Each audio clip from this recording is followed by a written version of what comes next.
আসসালামু আলাইকুম। আজকে আমাদের বাসকান্দি দ্বিতীয় খণ্ডে অবস্থিত খেলমাগ্রাম জল সরবরাহ প্রকল্পের জন্য আমাদের একটি নতুন ওয়াটার ইউজার কমিটি গঠন করা হয়।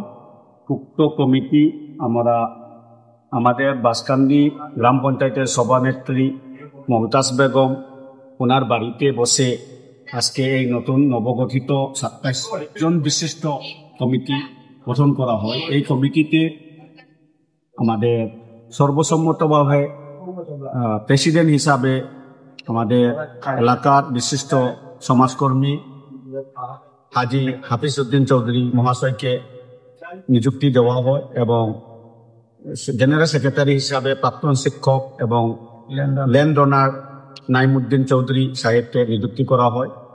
এই কমিটি আশা রাখছি যে আগামীতে এই এলাকার জন্য সুষ্ঠু এবং সুন্দরভাবে জল সরবরাহ করবে এবং আমরা সবাই এই এলাকাবাসী এই প্রকল্পটিকে বাঁচিয়ে রাখার জন্য আপ্রাণ চেষ্টা করব এবং সহযোগিতার হাত বাড়িয়ে দিব।